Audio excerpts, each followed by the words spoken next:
Question. Est-ce qu'on peut l'intégrer de manière continue? Oui.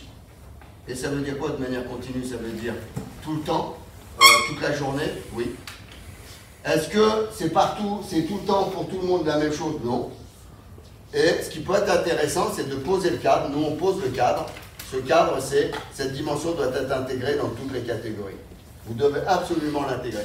Vous en faites un tout petit peu, vous en faites beaucoup, peu importe. Tu mets ça, gestion des émotions, toi tu mets quoi? Très bien. Et on a un référent par catégorie sur le mental. Donc il y a un référent sur l'aspect athlétique, mais moi j'ai dit, je veux un référent sur l'aspect mental. Parce que ce qui me paraît important, c'est l'aspect organisationnel. Autrement dit, si on n'organise pas le système sur l'aspect mental, ça ne marche pas. Donc, qu'est-ce que j'ai dit? On va créer le référentiel, on va créer la vocation, la cellule. Donc, on a une cellule d'optimisation des habiletés mentales. Et de cette cellule, on va animer l'ensemble du système. Donc, là, on fait une petite réunion, donc staff. Toi, tu es le responsable, je veux que la semaine prochaine, tu me nommes un référent sur la préparation mentale. Donc toi, tu me fais la même chose, toi, tu me fais la même chose. Qui c'est le référent mental? Ça peut être le coach principal, ça peut être le préparateur athlétique, ça peut être l'adjoint, je m'en fous. C'est un référent. Qu'est-ce que je fais? Je m'en fous qui c'est, de quoi on parle, etc. L'idée, c'est que j'ai une personne que je vais convoquer de temps en temps, je vais dire où t'en es, qu'est-ce que tu as mis en place. À partir de maintenant, tu vas stimuler le coach pour qu'il applique quelque chose, parce que là, ça ne va pas, etc. Voilà, stop. Tu les formes, ces référents? Ouais. Et donc, on a un cycle de formation sur qu'est-ce que c'est que la préparation mentale. Moi, je suis préparateur, il y a une préparatrice mentale et il y a 2 profs de yoga. Donc, les profs de yoga, moi, je les ai formés, et aujourd'hui, donc pas au yoga, parce que c'est des profs, et les profs de yoga, je les ai formés à ce que c'est que la préparation mentale. Donc j'ai attrapé les profs de yoga, Claudia, prof de yoga. Donc maintenant, tu veux travailler sur la concentration, tu veux travailler sur des protocoles liés à la concentration. Claudia, ce que je te demande, c'est de venir travailler avec Geoffrey pour voir si tu peux l'aider sur des protocoles de respiration. Donc tu vas travailler avec 3 protocoles, et les gamins vont choisir le protocole qui leur convient le mieux. Donc vous allez faire 4, 5 séances, tu voyez. Et vous présentez ça aux filles, et après vous travaillez individuellement, collectivement ces protocoles.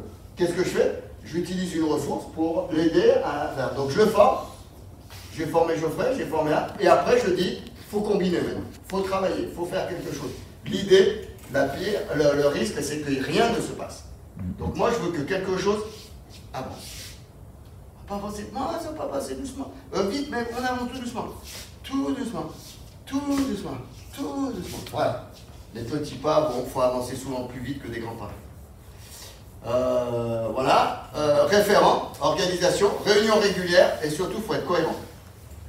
Et puis, dernière chose, il faut créer un système d'organisation apprenante, c'est-à-dire créer une logique d'économie de la connaissance.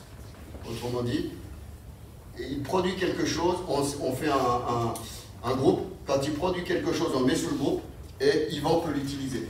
Yvan, quand il a produit quelque chose, on le met sur le groupe. Et donc, par exemple, vous avez vu la roue, où les U11 ont rempli toute la roue. Et bien, lui en U13 peut l'utiliser, les filles pour l'utiliser, etc., etc. Les fiches qui ont été élaborées à la fin par les U15, les autres groupes peuvent l'utiliser. Pourquoi? Parce qu'il y a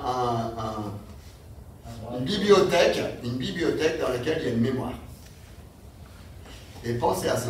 Plus la mémoire est importante, plus le groupe est performant. Plus la mémoire est importante, plus le groupe est performant. Plus une entreprise a un stock élevé, plus Amazon a un stock élevé, plus il est performant. Ouais, en termes de choix. Plus un joueur a une mémoire importante, plus il est performant. Une mémoire des situations et des solutions. Plus la mémoire est faible et petite, moins il est capable de s'adapter. Donc il faut augmenter la mémoire du groupe ici de façon